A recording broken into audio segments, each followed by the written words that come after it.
Alhamdulillah teman-teman saya sesama YouTuber sudah ada di depan. Ya tinggal ngobrol aja tentang pengalaman Abah yang tinggal di hutan Gunung Tampomas. Dan di sana beliau juga membuat musolanya. Kita coba ngobrol-ngobrol dulu dengan Abah ya. Ini cukup tradisional sekali. Ini Abah membuat tungku api dan beberapa alat-alat modern. Nah, ini Abahnya ternyata alhamdulillah sudah sampai di sini. Assalamualaikum Abah. Waalaikumsalam. Salim dulu Bah. Ya, Sampurasun. Sampai. Dari tahun 67 juga udah suka di sini.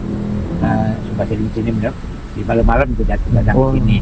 Nah, Abah selama tinggal di hutan Gunung Tampomas ini, apakah Abah pernah diganggu oleh penghuni gaib yang ada di hutan Gunung Tampomas ini, Bah? Cuman alhamdulillah makhluk di sini makhluk mukmin, makhluk besar. Bahkan namanya juga ada Kaspan, ada Kosim, ada Suhada, ada Sahur, ada Fuad, ada Siti Maryam, ada Siti Sahur juga. Masya Allah, itu nama-nama penghuni gaib yang ada di hutan Gunung Tampomas ini ya? Kalau saya kan sedikitnya mempelajari juga.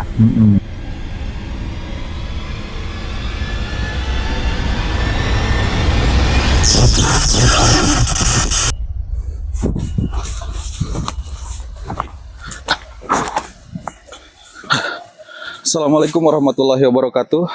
Selamat datang teman-teman di channel Kang Nazar.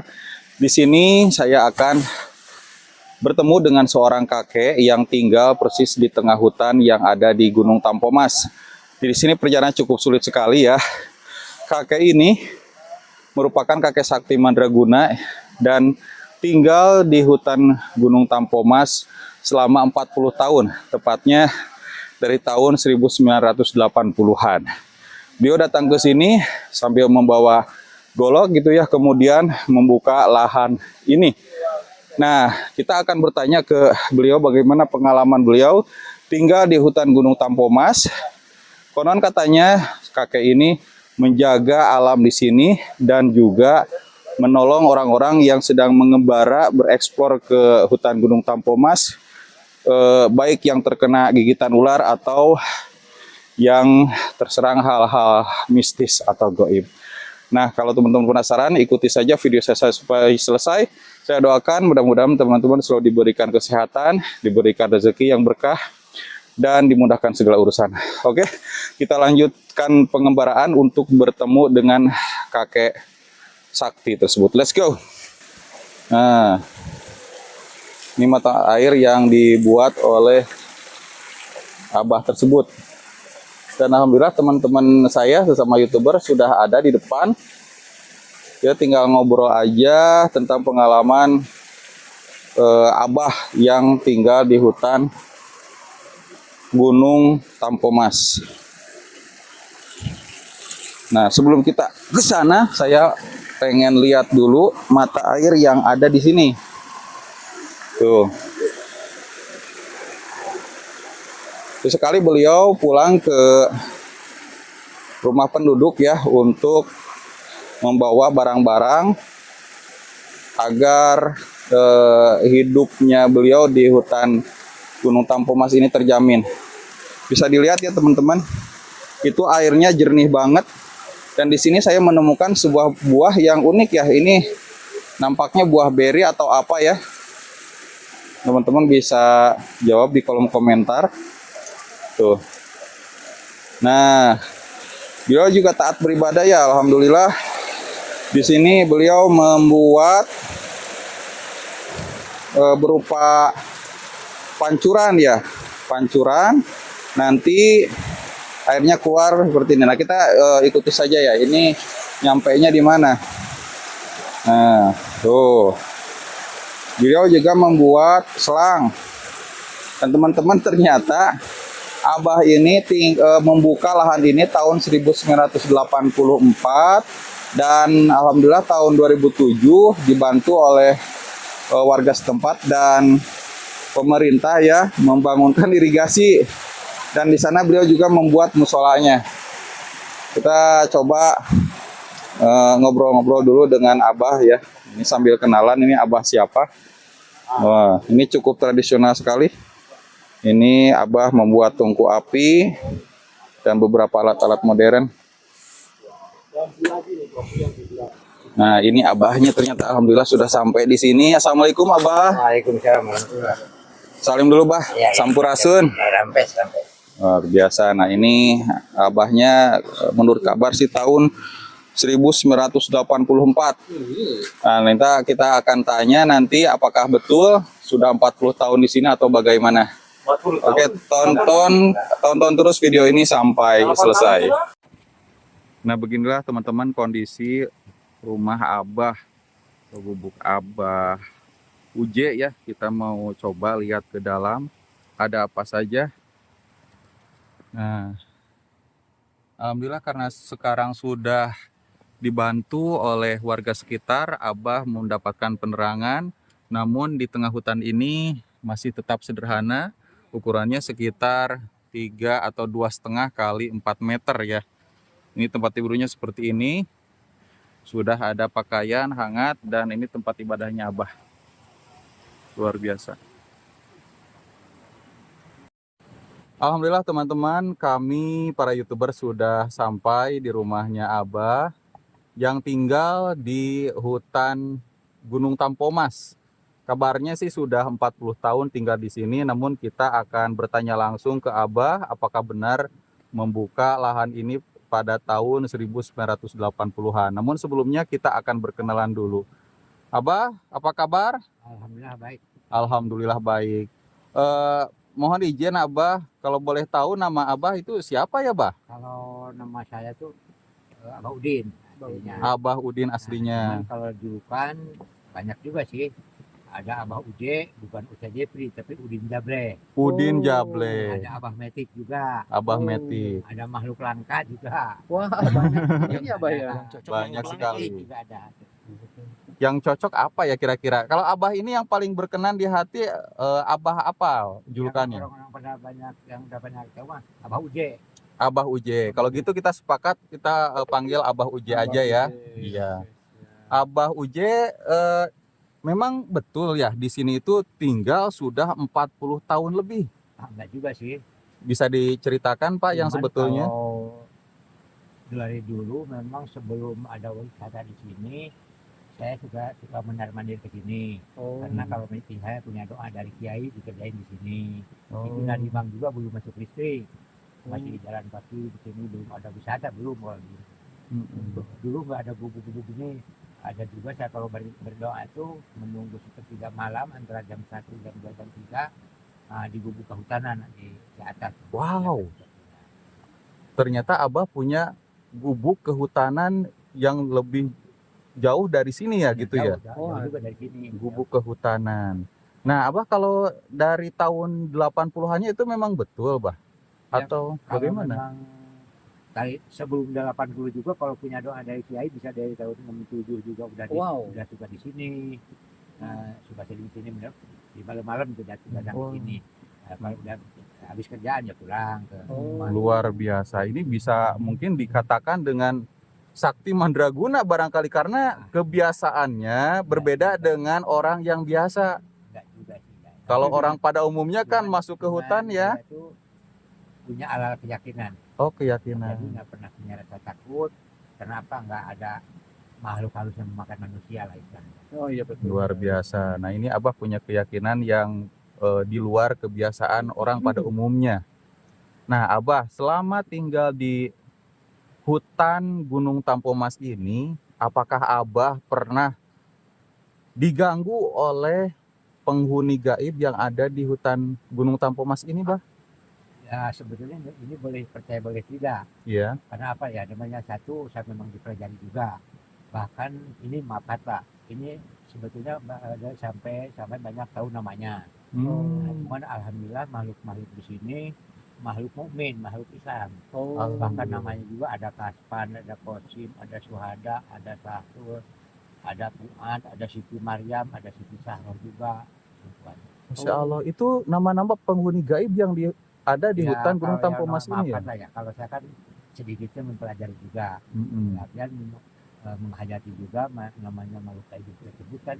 Kalau dalam Quran itu nggak ada tuyul, nggak ada kuntilanak, nggak ada genderuwo. Saya ambil dari Quran. Iya. Hanya jin, setan, manusia, iblis, lahirlah dari ayat Tuhan. Nah itu yang melainkan yang ada makhluk gentayangan di sini jin. Nah, Oh. memang jin juga bersuku bangsa. Hanya macam katanya. Nama jin itu bukan jin hitam warnanya, ada jin putih warna warnanya bukan. Itu habitatnya. Ada Iya. jin Islam, ada jin kafir. Nah, kan santer dikabarkan kalau jin itu mempunyai bentuk-bentuk yang berbeda-beda. Bahkan ada yang mengatakan bentuknya itu seperti hewan, Bisa ada juga. juga manusia. Nah, Bisa juga. Kenapa? oh. Karena dia itu kan lebih pintar dari manusia. Hmm. Bahkan namanya makhluk itu kan nggak ada tulangnya. Iya. Makanya dibilang makhluk halus. Oh, gitu. Nggak ada tulangnya. Bahkan saya juga dulunya pernah jadi pelaku. Maksudnya, Bisnis Bang? istilahnya. Soalnya dulu tahun 70-an itu kan Mas Handren ke Banten itu bukan pengen bisa ngaji, pengen bisa berantem kalau dulu. Oh, Masya Allah. Jangan-jangan Abah ini seorang pendekar. Ya, ini boleh percaya boleh tidak, tapi kan saya pernah tahun 78 pernah pegang Manggarai juga. Wow. Tahun 80 pernah pegang Pasar Pagi. Mantap. Ya, bahkan terakhir pegang Sadang sama Kopo. Oh, berarti itu ilmu kedugalan, Bang. Kalau yang pegang-pegang pasar ataupun apa gitu, Bang. Kadugalan. Ya, kalau dulu memang begitu. Oh, iya. Namanya ada saingan rebutan wilayah, wajar namanya berantem itu wajar. Tapi sampai sekarang masih mempelajari ilmu itu. Oh, enggak ya, Bang. Itu darahnya saya kayak punya anak bisa.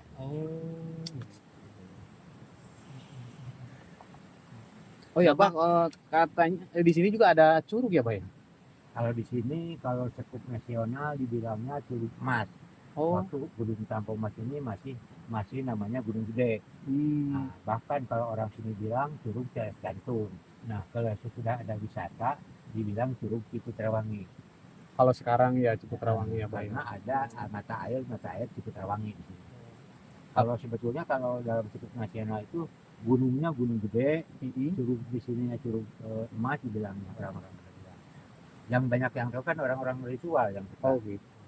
Kok bisa disebut Curug Emas itu, Bang? Kenapa ya ya? itu bahwa alam urusan latar belakang atau ceritanya, entah dia satu legenda, entah karena kan nggak tertulis, cuman orang-orang yang datang ke sini pada tahunnya curugnya Curug Emas, orang-orang yang datang. Berarti kalau kita namain Curug Emas nanti juga boleh-boleh juga ya, Bang? Ya kalau dibilang nggak boleh ya orang-orang udah Pada tahu ya, Bang ya. Udah tahu, bahkan saya juga tahu dari orang-orang, bahkan kayak macam di sini kan ada 5 titik situs sejarah. Saya kan nggak tahu, tapi akhirnya kan orang-orang teknologi kan pada tahu. Apakah ada penunggunya, Bah, di Curug Emas? Ya dibilang penunggu ya bagi orang yang Swesti itu ada juga penunggunya bagi orang yang, tapi kalau bagi orang yang nggak percaya sama mitos ya yang nggak juga sih kan. Ya cuman kita kan nggak boleh menyalahkan seseorang kalau memang kita tidak bisa membenarkan. Oh iya, karena dia masih punya prediksi masing-masing, punya cara masing-masing. Iya betul, Punya perjalanan masing-masing juga. Nah gini Pak, tadi kan Abah katanya menyebutkan nama-nama jin muslim yang ada di tempat ini. Nah yang saya penasaran itu mereka itu kok Abah kan bisa tahu nama-namanya, apakah mereka itu berkenalan langsung dengan Abah, terus komunikasinya seperti apa? Apa pertamanya mengganggu dulu atau Ini, enggak? maaf kata ya, ini boleh percaya boleh tidak. Ya. Kalian mungkin nggak percaya, mungkin juga percaya. Kalian percaya nggak untung, kalian nggak percaya nggak rugi. Ya. Teman kalau saya kan mempelajari habitat hewan gitu kan, habitat makhluk dipelajari juga. Ya. Saya latar bisa bilang latar itu tidak kalau saya kan. Nah, namanya argumen sama makhluk itu, kecuali kalau udah jadi hodam kita baru bisa argumen kayak ngobrol sama orang. Tapi kalau yang namanya makhluk yang menguntungkan kita, semuanya banyak makhluk di sini mau bersahabat dengan saya, tapi saya kan ada tolak ukur, ada filter, nggak mau bersahabat. Nah, saya gini, makanya kita waktu sholat hajat misalnya diganggu, lagi ruku, otomatis sholat saya kan hebat. Nah, lolos dalam sholat dari sholat nggak ganggu. Nah, tiba-tiba lagi baca tasbih gitu kan, lagi wirid, Ganggu aja gitu ya. Nah, itu rubah pembicaraan. Misalnya saya lagi diberakati apa gitu kan misalnya. Ini kan kalau berdoa kan macam-macam. Iya. Saya Kalau misalnya bidarakati surat ikhlas atau bidarakati alam tunggal atau bidarakati isi nasor misalnya, tiba-tiba tasbih mah itu, tapi mulut saya yang jadi obat. Kami nggak mau bersahabat,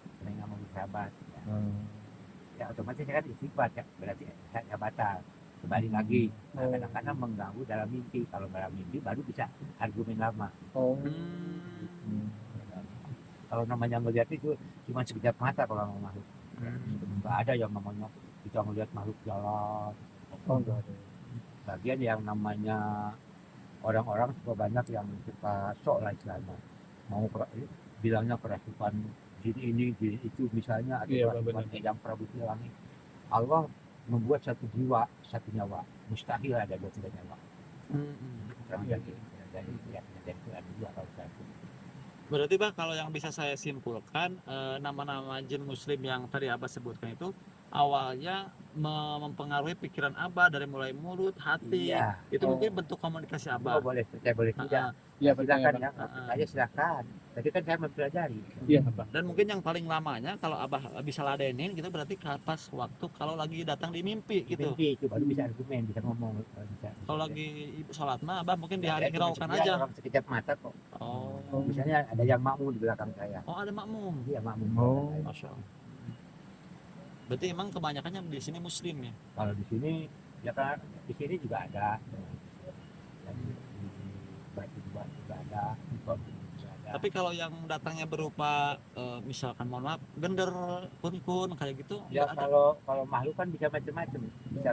Bisa dilihat kayak ular. Oh. Ada juga dibilang yang gimana itu bisa aja. Abah, ini kan Abah sudah berpuluh-puluh tahun tinggal di sini.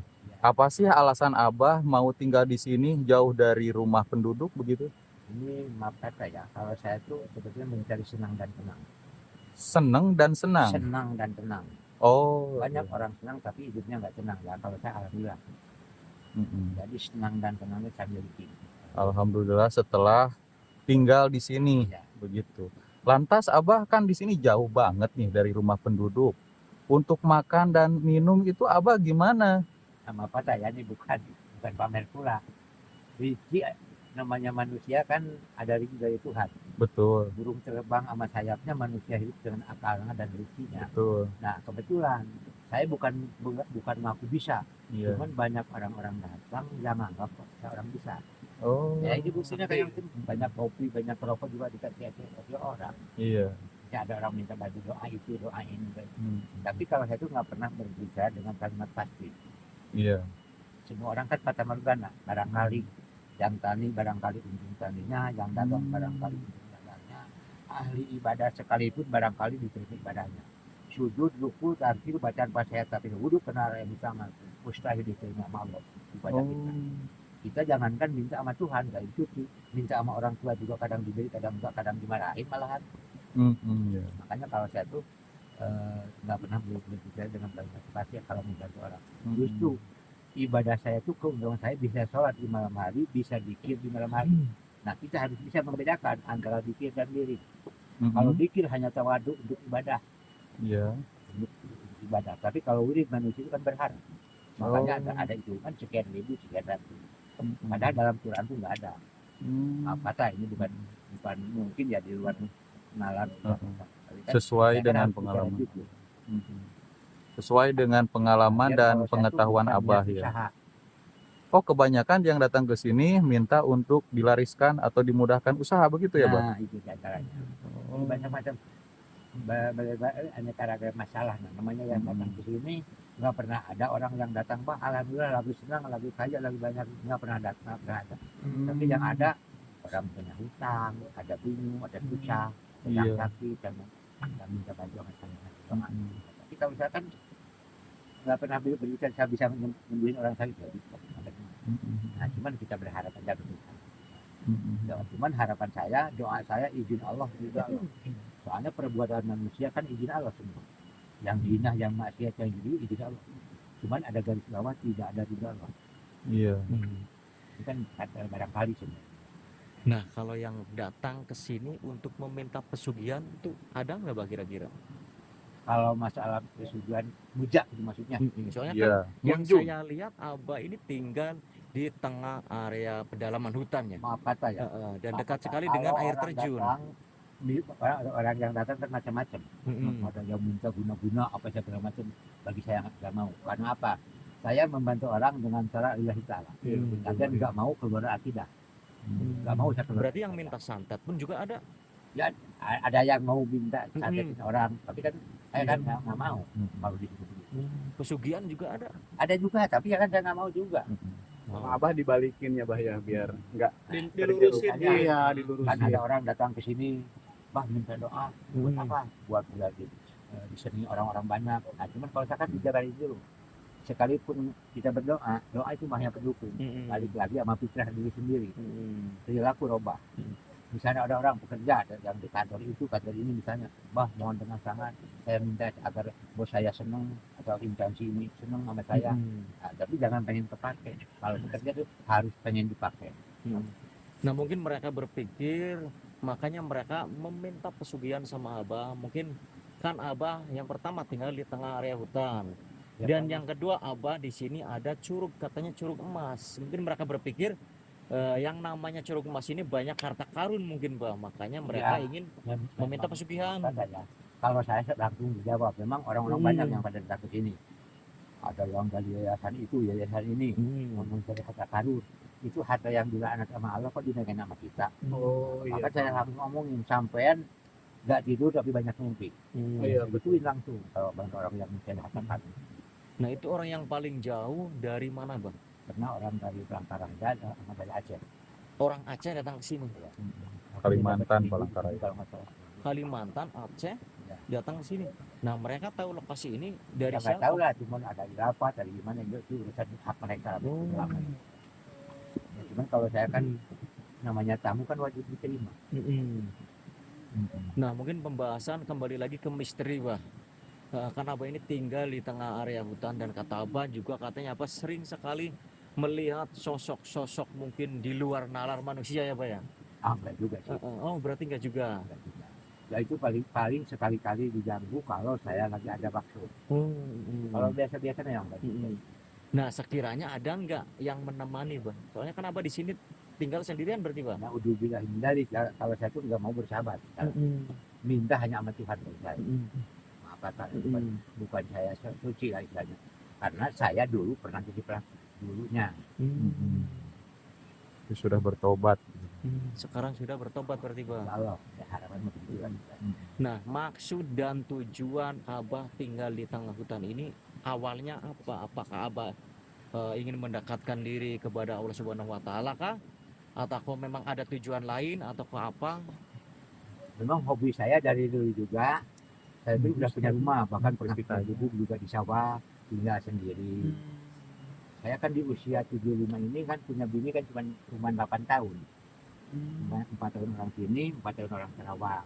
Nah, tapi kan hobi saya kan selalu tinggal di kebun atau di hutan gitu. Waktu tinggal di Cikampek juga tinggal di hutan kebun jati. Berarti Abah tinggal di tengah hutan itu hobi? Ya kayak panggilan nurani gitu. Wow. Kalau saya disuruh tinggal di tengah hutan, saya menolak Bah. Karena itu di luar nalar kita. Ya, karena apa? Kalau saya kan udah pernah jadi saya sudah jadi saya. Orang lain kan nggak pernah tahu saya. Yang paling tahu sifat saya adalah saya yang Masya Allah. Ya mungkin tujuan Abah tinggal di tengah hutan ini mungkin ingin memperdalam ilmu kebatinan, dan tentunya mungkin ingin mendekatkan diri dengan Allah Subhanahu Wa Taala, mungkin seperti itu Bah. Salah satunya itu. Cuman ya namanya ingin mendekatkan diri sama Tuhan itu kan bukan hal mudah, tapi bukan suatu hal yang sulit. Gampang kalau dilaksanain sebetulnya. Tapi kan merasakan itu, saya tuh yang jelas kalau di mata umum cari senang dan tenang. Kalau boleh tahu Bah, umur Abah itu sekarang sudah berapa tahun Bah? 75. 75 tahun. Abah di sini selama tinggal di sini karena manusia pada umumnya mungkin sama pernah merasakan sakit Nah, kalau Abah sendiri untuk pengobatannya sendiri itu bagaimana? Nah, Apakah menggunakan ramuan Tahun herbal? yang silam saya pernah ngalamin sakit, Hmm, bahkan 4 bulan saya sakit. waduh. 4 bulan. Tapi 85 hari saya baru sadar. Iya. Ya orang-orang yang ngaji aja katanya sampai 45 malam saya udah disediain kapan udah disediain itu sama orang-orang sama keluarga. Bukan di sini tapi dibawa ke rumah ke bawah. Oh, iya iya. 85 itu baru siuman baru sadar. Abah, Dalam perjalanan dalam 85 hari itu bahkan dapat 3 kali mimpi, yang satu kali dunia ini kosong tapi kelihatannya kuning semua. Nah itu tahu hari berapa, terus hari keberapa pula nggak tahu juga, ada yang ngasih tulisan panjang kira-kira semacam bibit sedekat begini, ada yang kolom ini merah, ini hijau, bahkan ada yang larang sampean nggak boleh baca yang merah, ini yang hijau, bahkan sampai sekarang alhamdulillah dibacakan. iya. Nah, mimpi yang terakhir ngeliat tuh dunia ini kosong, biru semua. Tuh ada orang, ada bangunan, tidak ada. Nah, cuman tiba-tiba jarak 15 meter ada makhluk yang datang, tapi seperti saya. Jadi boleh percaya, boleh tidak. Iya. Nah, cuman kamu istighfar, cuman as. Nah, saya ngomong, kok Allah bikin dua? Yang mirip saya itu manggut. Baru saya nyampe tuntas menjelaskan doa itu. Baru mereka. Jadi kata orang-orang, kata adik saya itu pas 85 hari. Itu nggak masuk apa-apa, kata orang-orang. Iya. Abah ini bisa dikatakan seorang laki-laki yang kuat, ya. Bisa dikatakan seseorang yang laki-laki yang kuat karena berani tinggal di hutan sendirian berpuluh-puluh tahun. Apakah Abah ini mempunyai resep tradisional atau ramuan herbal untuk menjaga badan itu selalu sehat dan kuat, Bah? Yang jelas mah hati. Harus lapang dada. Jangan jadi emosi, jangan suka benci sama orang, jangan suka benci sama orang. Jangan berbisa juga. Luar biasa. Ya. Oke, Abah. Terima kasih ya atas pengalamannya yang sangat luar biasa. Mudah-mudahan kita semua bisa mengambil manfaat dan pelajaran dari Abah. Mudah-mudahan Abah selalu sehat Amin, amin. dan selalu bisa memberikan manfaat untuk alam dan sekitarnya. Abah, kalau begitu kami pamit undur diri ya, Bah. Permisi. Assalamualaikum warahmatullahi wabarakatuh.